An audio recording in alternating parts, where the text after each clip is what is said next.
whatever it takes to get you to try harder, read more, set your goals, and go for it. What happened that day is you saw people's emotional fitness. People that are angry got angry. They always get angry. People that were fearful got even more fearful. It was the end times.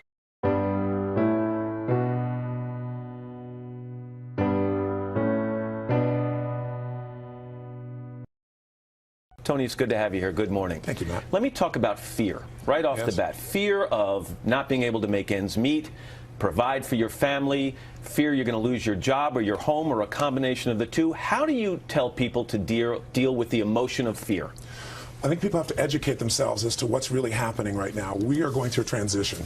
It's a season, and every generation has faced some pretty tough seasons at some stage. Some do it at a very young age, some do it at an older age. And we talk about the Great Generation. If you were born in 1910, you know, by the time you're 20 years old, you were in a Great Depression. When you were 30, you were in World War II.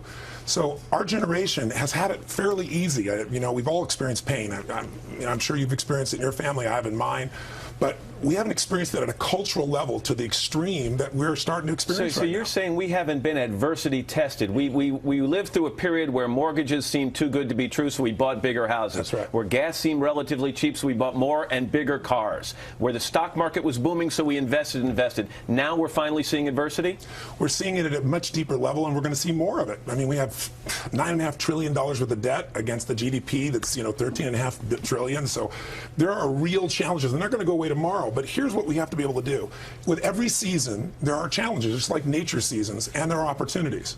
And right now, while you're seeing, you know, huge deflation that we're seeing right now in prices of real estate, we're seeing people losing their homes at 250,000 people a month. We're putting ourselves in a position, we see this tremendous volatility in the stock market.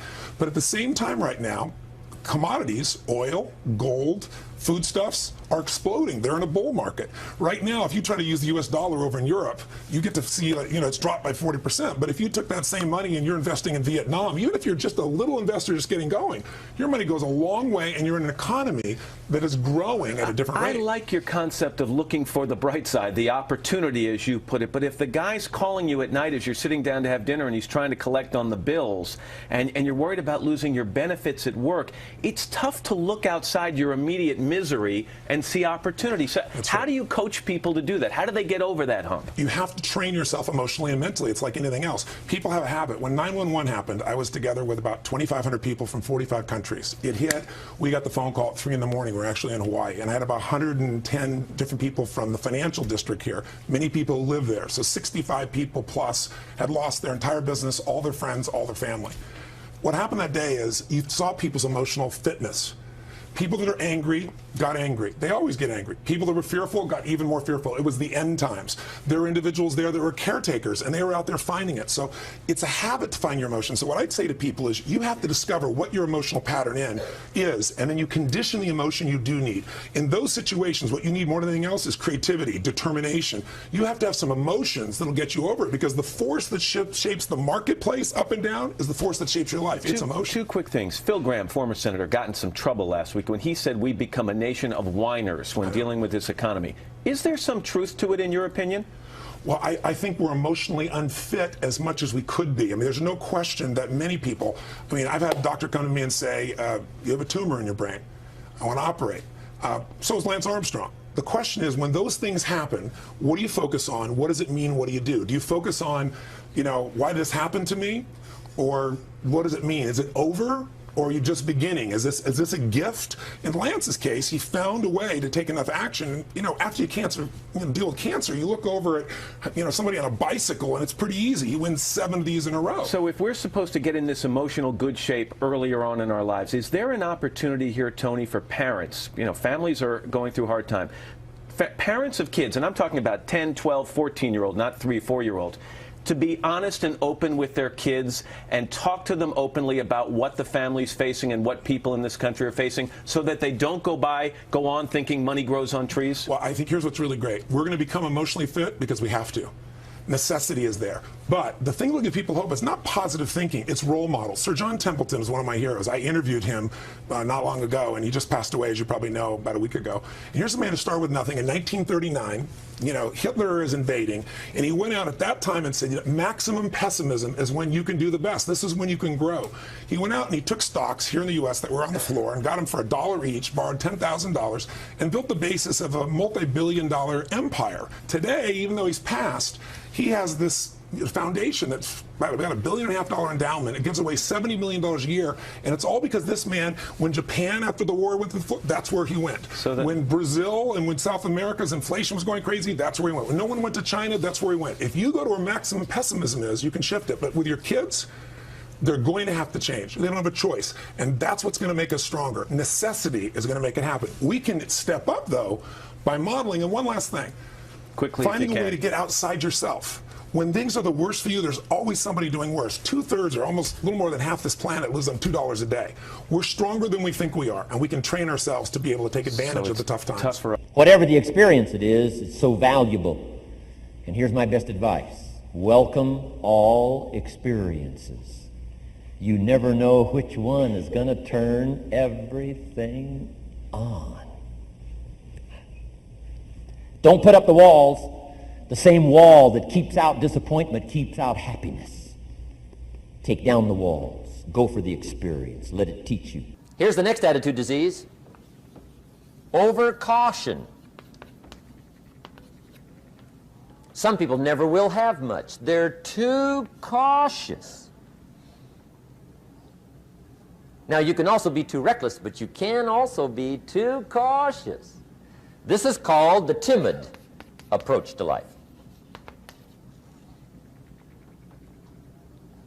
And my caution was always the risk. Risk used to drive me right up the wall. I used to say, what if this happens? It's called the language of the poor. What if this happens? And on top of that, if this was to happen, look at the fix I'd be in. I better not try. I could always ace myself out. Then I'll tell you what changed my whole life when I finally discovered it's all risky. The minute you were born, it got risky. If you think trying is risky, wait till they hand you the bill for not trying. If you think investing is risky, wait till you get the tab for not investing. See, it's all risky. Getting married is risky. Having children is risky. Going into business is risky. Investing your money is risky. It's all risky. I'll tell you how risky life is. You're not going to get out alive. That's risky. The Englishman says, well, if that's the way it's going to work out, let's give it a go. Right, that's what it's for. Give it a go. Somebody says, yeah, but I'm looking for safety and security. Fine, then huddle in a corner.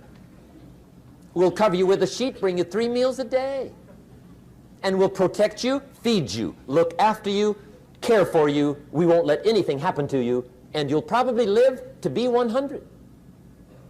The guy said, well, yeah, I'd live to be 100. But what a way to live. Right. What a way to live, safe and secure. Don't ask for security. Ask for adventure. Better to live 30 years full of adventure than 100 years safe in the corner. And see, it's not important how long you live. What's important is how you live. Here's the next attitude disease. We're almost through with this motley list. In fact, we're almost through. Hang on. The next one is pessimism. Pessimism, the deadly disease of always looking on the bad side, the problem side, the difficult side, checking all the reasons why it can't be done. The poor pessimist leads an ugly life. He doesn't try to figure out what's right. He tries to figure out what's wrong. He doesn't look for virtue. He looks for faults. And when he finds them, he's delighted. How ugly. This is the poor guy who looks through the window, doesn't see the sunset. He sees the specks on the window.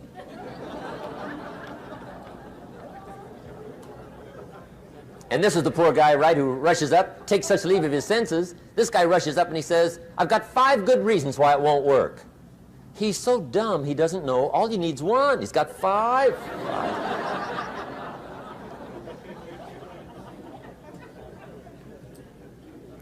To the pessimist, the glass is always half empty.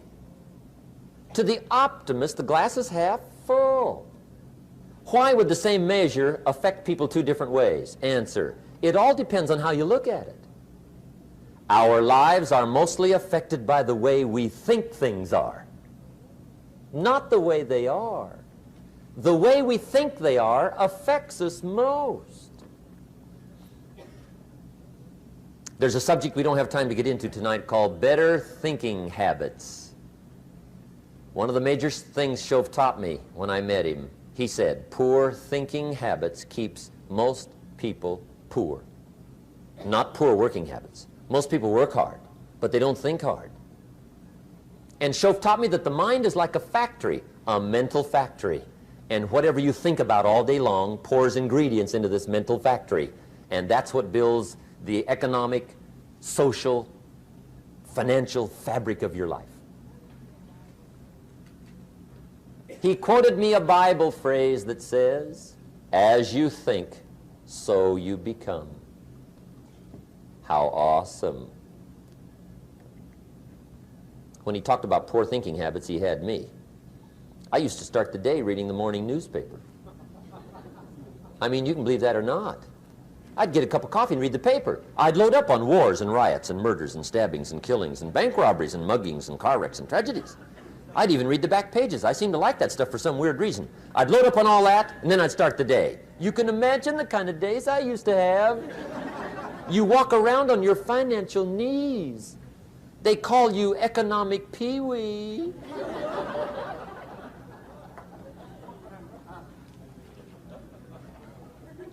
The guy says, I want to be a great leader. Wonderful. The first thing we do is follow him to his house. When we get there, we walk in and check his library, number one. Somebody says, well, why check his library?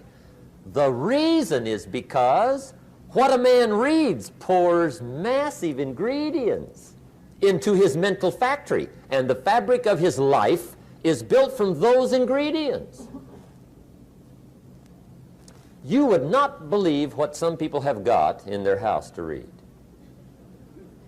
You would not believe. One of the best dressed up words I know for a lot of it is trash. Can you imagine dumping a barrel of trash into this mental factory every day and coming out with a rich, dynamic, positive life? It can't be done. You might as well try making a cake with cement. The kids back in Danbury, Connecticut, high school, they're asking me questions one day. I'm talking to the kids. Kids got good questions these days. One of them said to me, Mr. Rohn, how do you build the good life? I said, it's simple. It's not easy, but it's simple. Here's how you build anything. Select the right ingredients, keep out the wrong ingredients, and it starts with thought.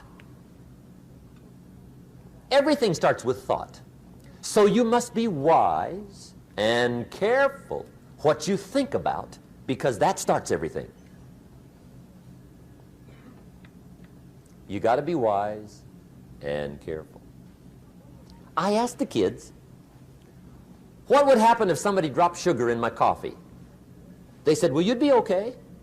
I said, what if somebody dropped strychnine in my coffee? They said, well, you'd be dead. I said, correct. Lesson one, life is both sugar and strychnine. You gotta be careful. I said, what if my worst enemy drops in the sugar? They said, will you be okay? I said, what if my best friend, even by accident, drops in the strychnine? They said, well, you'd be dead. I said, correct. Lesson two, watch your coffee.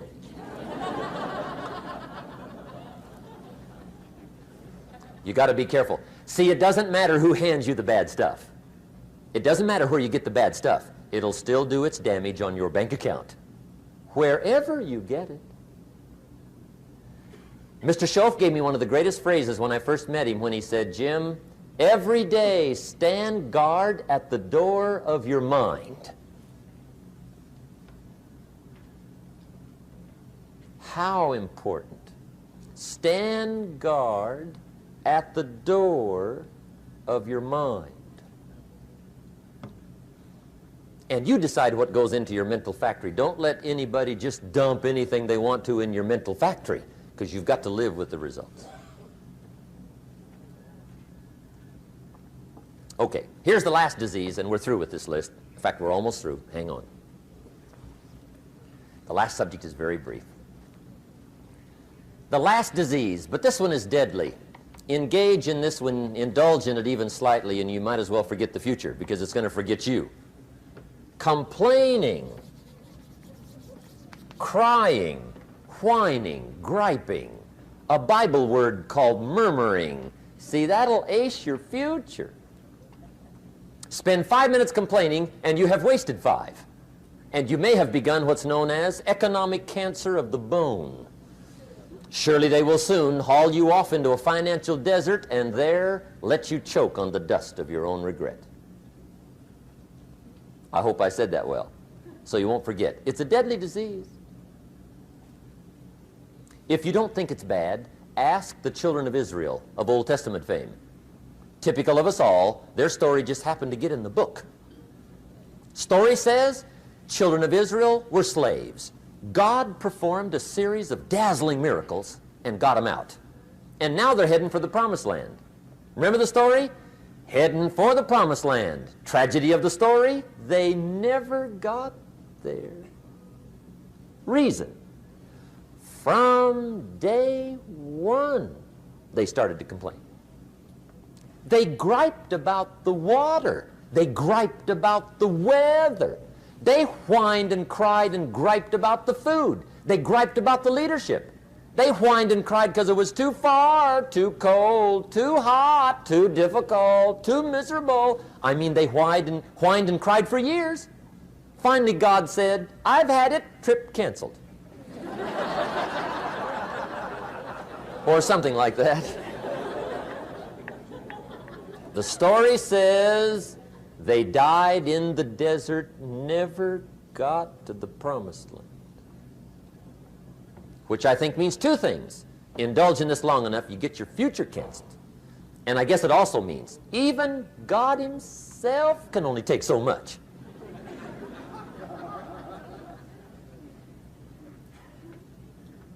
Okay. Just be on the lookout of the things that can destroy all the good you start. The war is on. And this evening, tomorrow, mentally, personally, socially, economically, you got to make sure you're winning the war. And this is